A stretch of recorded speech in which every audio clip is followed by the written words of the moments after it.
All right, so this is diagramming the scene part three. We've talked about different types of sketches and things that you need as far as equipment. We mentioned measurements several times, so now we're going to focus on how to take the measurements. For starters, you need two people doing the measurements. Remember, our number one rule is to not disturb the scene. Well, it's kind of hard to keep the scene from being disturbed if one person is dragging a measuring tape across all the evidence and moving things around. So you need two people just to do the measuring, one at each end of the measuring tape. That way, as we're moving things, we're not disturbing the scene. One holds the tape in place, and the other one can move it from the other end. And if you've got a third person, that would help to have somebody else to record the measurements. But if not, the person who's holding the tape stationary can also record measurements. So we're going to take measurements twice. You've heard the phrase "measure twice, cut once," so that you don't make any mistakes. A lot of times, what you read the first time might actually be inaccurate. So you want to double check and make sure that the measurement you're recording is correct. So some of the tools that we're going to need is a retractable tape measure. We've got several kinds, from a regular tape measure that you would find in somebody's toolbox to some of the longer distance measuring tapes that go out to 50 yards or 100 yards or something like that if we were doing a large outdoor scene. You can also use a wheel. The problem is, with the wheels, you have to be really, really careful that you're measuring from um, a specific starting point to the specific maybe center or edge of a piece of evidence. If you put a wheel up against a wall, the starting point is already 2 inches or whatever the radius of the wheel is, that far away from the wall. So you want to be really, really careful when you're using a wheel that you're taking actual measurements. We can use electronic distance meters also, which come in really, really handy.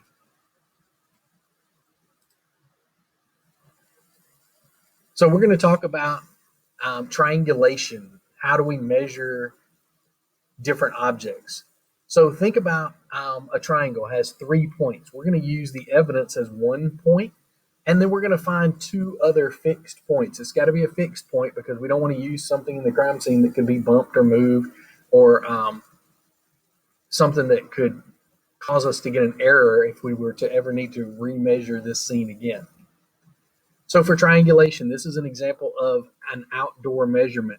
Think of the fire hydrant and the lamppost as our fixed points, and then obviously our piece of evidence. Well, the way triangulation works, if we know the length of those two sides, then the evidence can only be in one place. There's no possible way that the evidence could be anywhere else because this distance is 12 feet 4 inches, which means if you were to draw an arc around this direction, okay, it's anywhere on that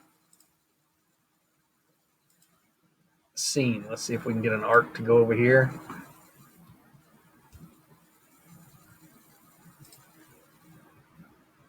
Okay, so you see this arc following this 12 feet 4 inches here.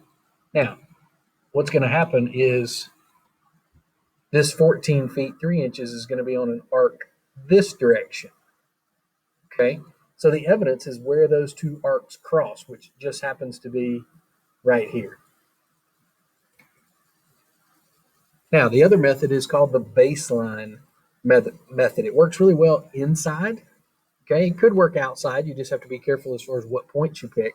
But what we're going to do is we're going to lay the tape down between two fixed objects, and we're going to secure that tape. That tape is going to become our baseline. So you're going to tape it down to the ground, and you're going to work from the zero end of the tape measure out. That's always going to be your first measurement. So if you're lining up a piece of evidence, you're going to start at zero and figure out how far out that measuring tape the piece of evidence crosses at a 90-degree angle.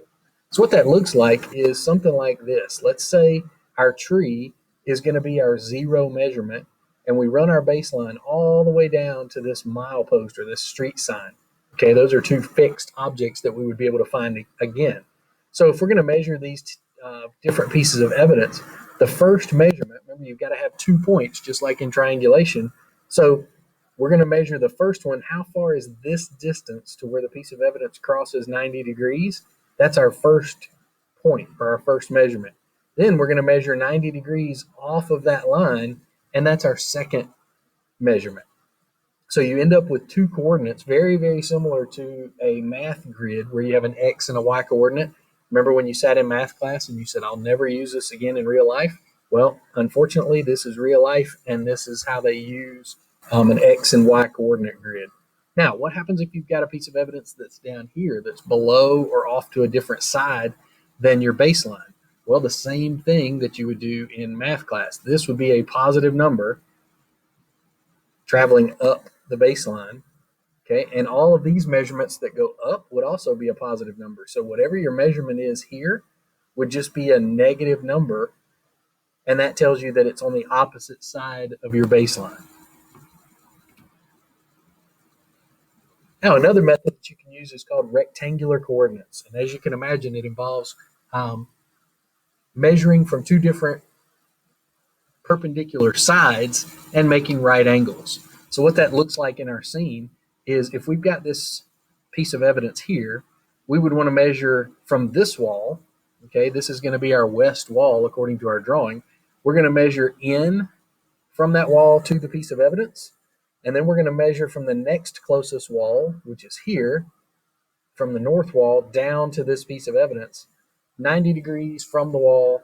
The only place this piece of evidence could be is right here. The key to this one is you have to document which wall you're measuring from. If you just had 2 coordinates here that were 2 feet 8 inches and 3 feet 11 inches, and you didn't document that it came from the west wall and then from the north wall, this piece of evidence could actually be in one of 4 different locations in our crime scene, and we're not going to be exactly sure which one it is. So for our purposes in class, the 2 measuring methods that we use are either triangulation or baseline, because it makes things a little bit more accurate.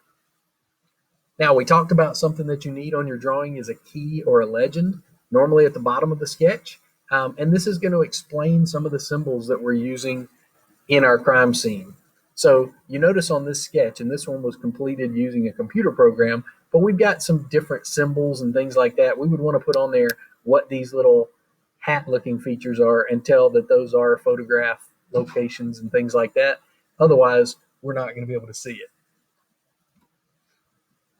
So we've shown you the rough sketch. You know exactly what the rough sketch looks like, and we said that it doesn't have to be to scale.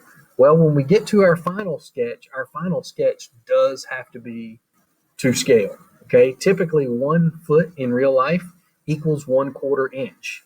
Okay, and we talked about the fact that our graph paper was already 1/4 inch squares, which makes it really, really handy.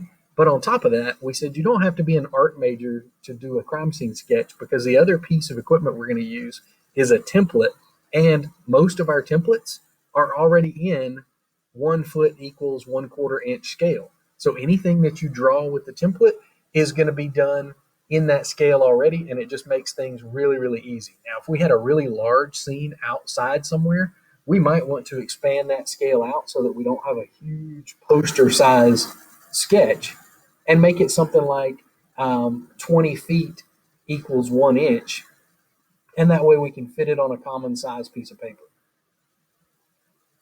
So when we're doing our finished sketch, we want to be somewhere where we can have access to all of our tools and straight edges and things like that. So we're not going to do a finished sketch or a final sketch at the crime scene like we did our rough sketch. We're going to do it inside in a secure location where we've got maybe a drawing table or at least a large flat surface. We're going to do it first in pencil, and then we can go back over it in ink to finalize it after we're sure we didn't make any mistakes. A lot of times we use drawing paper or tracing paper to make a clear overlay. So if we wanted to show that overhead sketch, but then we wanted to flip a page down and add the walls to show an exploded view, we would be able to do that. We talked about some of the other drawing tools that we would need. A T-square just helps you keep things nice and straight, but you could do the exact same thing with a ruler. And then we'll obviously work with our templates and our right triangles and things like that.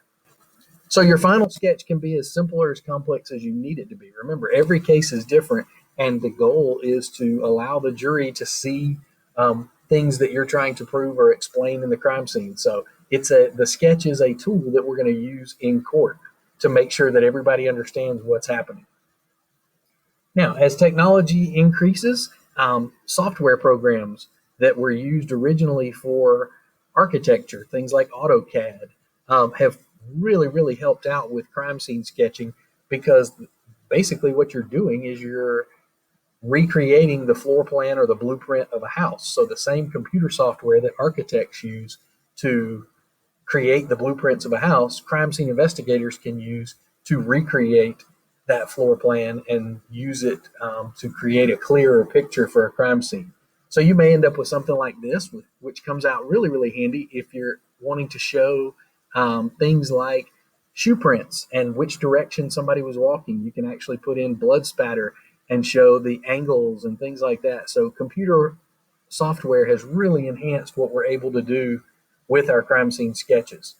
This is another example. Notice things like the bar down here at the bottom that shows all of our information about what the case is. We've got our legend here. I'm not really a big fan of putting the legend that close into our drawing, but it is outside of the walls, so we'll let that slide. We've got our compass directions that tell us which way north is, and then all of our information up here at the top about this particular crime as well. Notice the numbers correspond to the numbers over here in our legend that explain what you're actually looking at in our drawing, but it's not so crowded as it would be if we had labeled all of these blood stains, blood pool, things like that in our sketch. So the goal is to keep it nice and clean. Some things that you need on your finished sketch is the preparer's name, who wrote it, who sketched it, the case number, same as our rough sketch, the type of incident, all that information that you see down the left side was the same as what we had on our rough sketch. And then we talked about how to put our measurements and our coordinates into our sketch to where they're off to the side and in that legend and not a part of our sketch. So you can see a very big difference between how cluttered and chaotic a rough sketch is versus how clean a final sketch is. Most of the time, the jury is not going to see your rough sketch. The only thing they're going to see is your finished sketch. So let's go back over some of the things that we talked about. Why do two people take measurements at the scene? One thing that you're going to need to be able to do is not only list the 4 types of sketches, but identify which type of sketch it is, and list some of the tools and ways that we do crime scene sketches. All right, that concludes part 3 of our diagramming the scene lecture notes.